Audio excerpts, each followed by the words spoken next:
Welcome to Subscription Prescription, the podcast where you get the information you need to scale your subscription program.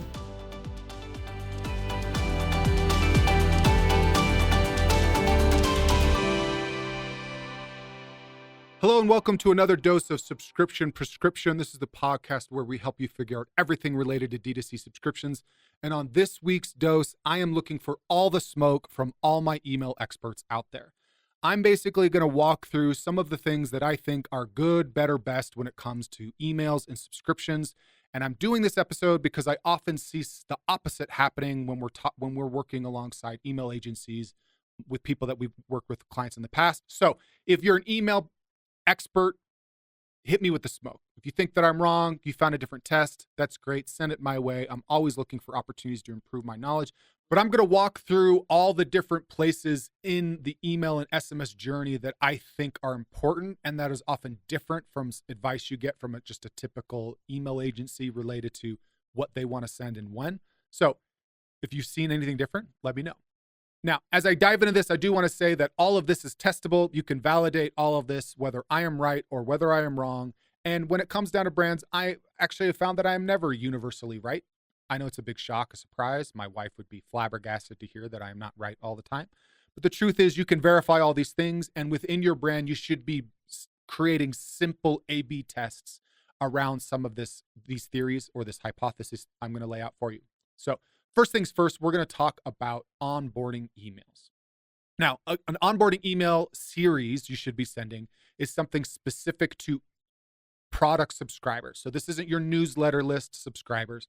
These are people that have bought a product from you on a subscription. Now, the typical play here is that most email agencies are going to have you spread out these emails. You're going to get maybe a welcome email after the first purchase.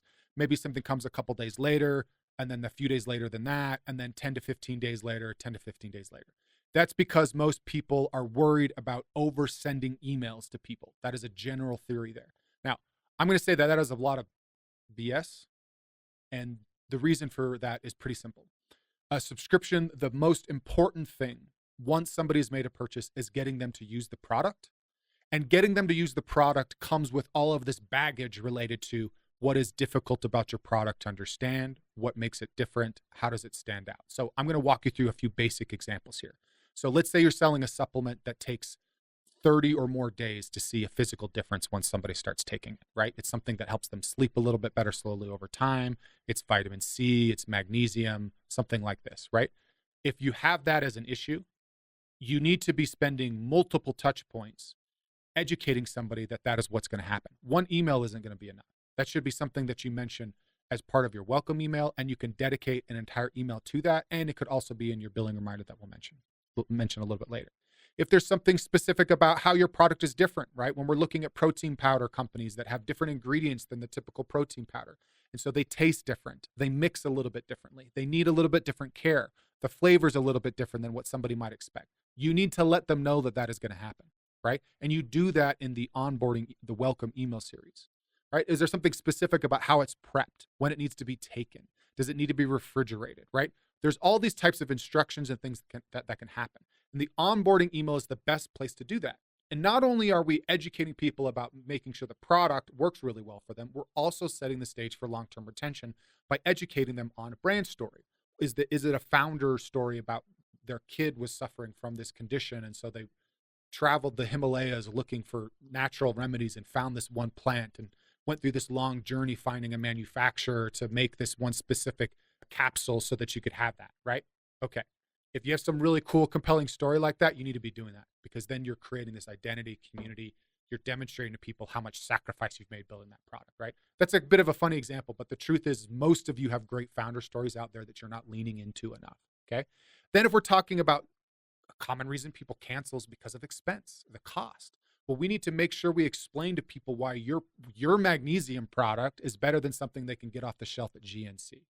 Why your protein powder is better than something that they're going to get at Costco, right? You need to be explaining those types of things and setting the stage for that. And all of that happens in the onboarding email.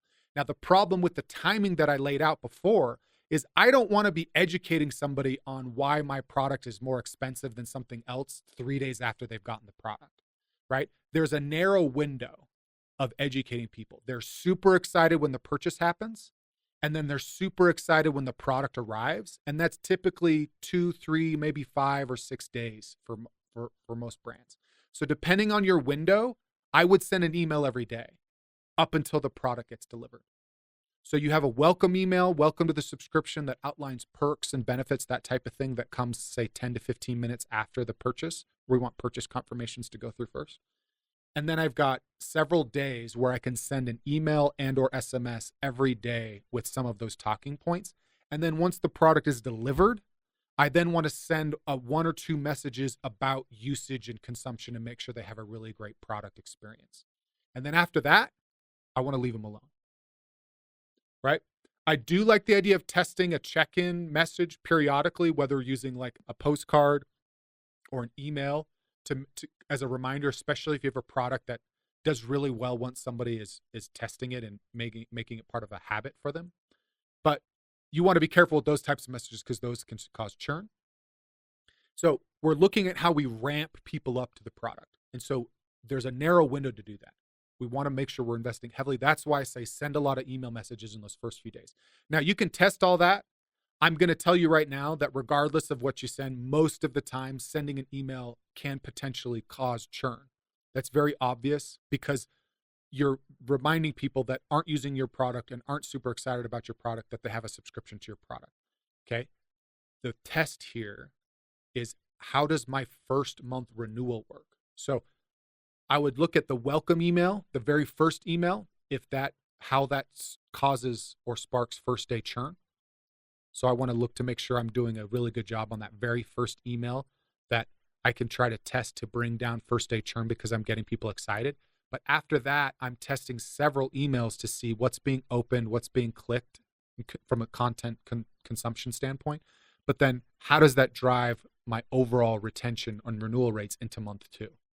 Because while some of those emails might cause churn, overall, they should do a better job of getting the whole cohort on a stronger retention footing moving into month 2. And so normally the onboarding emails are some of the hardest areas to test because, again, a single email can cause churn, but the group of them together can have overall stronger retention over time. And that's what we see.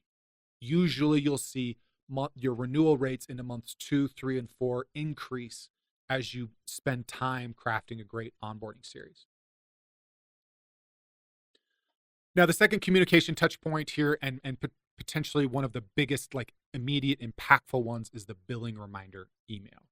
And this is one of the areas where I sometimes get a little frustrated because not every agency is spending time testing and optimizing that. It's something that was created once and it's kind of left alone because your email agency is typically doing a ton of campaign work or they're optimizing abandoned cart flows, browse abandonment flows, things like that.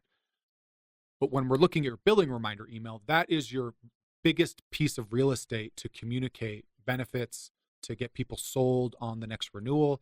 And that email is often something very simple and very transactional feeling, instead of being something that is very aspirational, right? Reminding people of the benefits. And some of those use cases I mentioned before, if people are canceling because of expense, because of value, then you need to use that email to reinforce the value.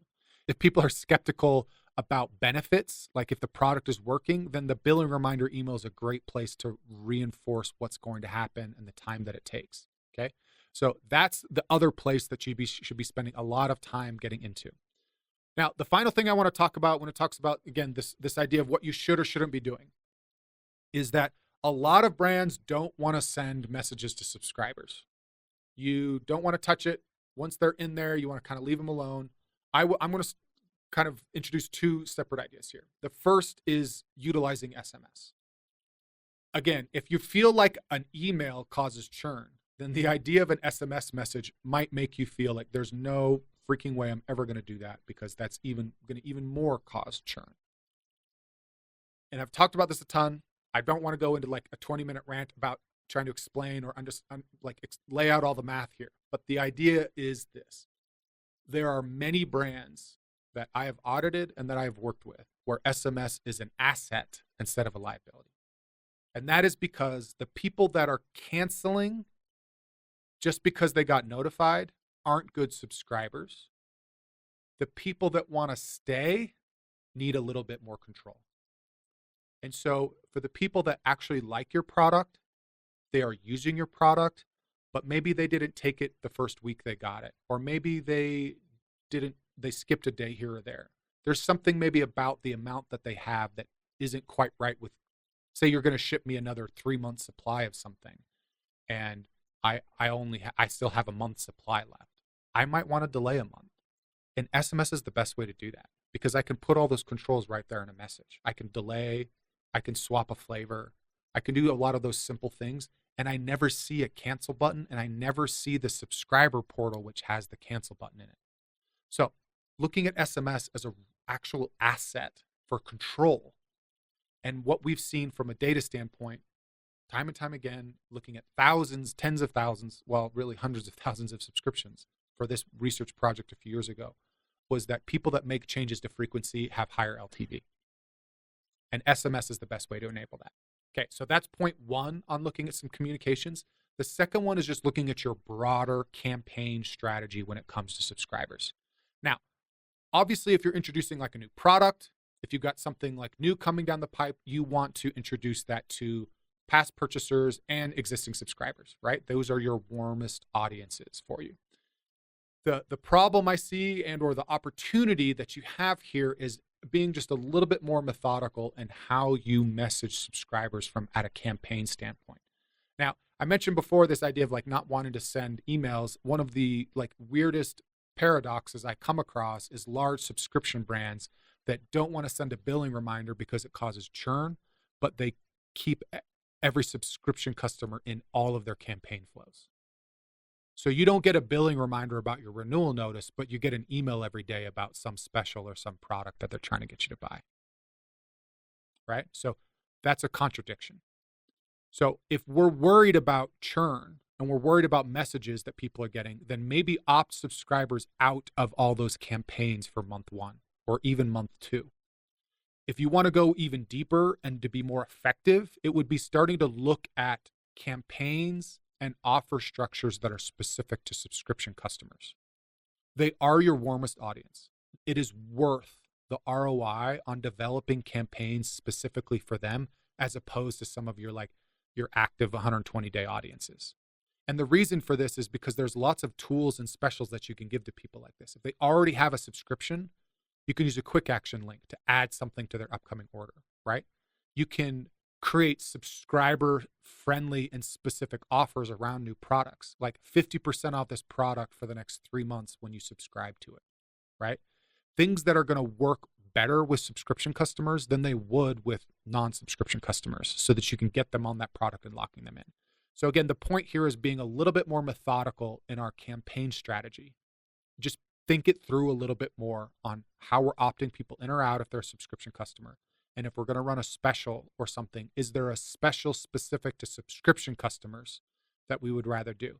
Because that also solves the problem that I get this question all the time on how do I run a campaign on my site for 50% off and not lose all of my subscription customers? And if we take a step back and go, hey, I want to come up with this offer for subscription customers that I probably would never want to give to cold traffic coming in from Facebook where I'm paying high CAC for those customers, as opposed to, hey, here's a really aggressive offer for somebody who's new. If you think about that, coming up with something a little bit different, it could be a little nuanced or it could just be completely different. That's where you're going to get a lot stronger ROI on your email and SMS campaign strategy. Okay, that's it for this week's dose. If you disagree with anything I said in here or have seen something work completely differently, contradictory to what I said, please let me know. Reach out to me on LinkedIn. You can email me at matt@thesubscriptiondoc.com or drop comments on this podcast. I'm always interested in hearing about other tactics that are working. And again, I'm talking from very broad strokes here on different approaches here. So make sure you are testing everything, but don't get too lost in the weeds when you're testing this stuff. We're looking at overall LTV and retention. We're looking at the effectiveness of campaign sends to subscribers or not, and if those campaign sends are causing churn. All right, that's it. Stay tuned. Another dose next week of Subscription Prescription. That's it for today. Thank you for tuning in. Please subscribe so that you can get notified when new episodes come out each week on Tuesdays.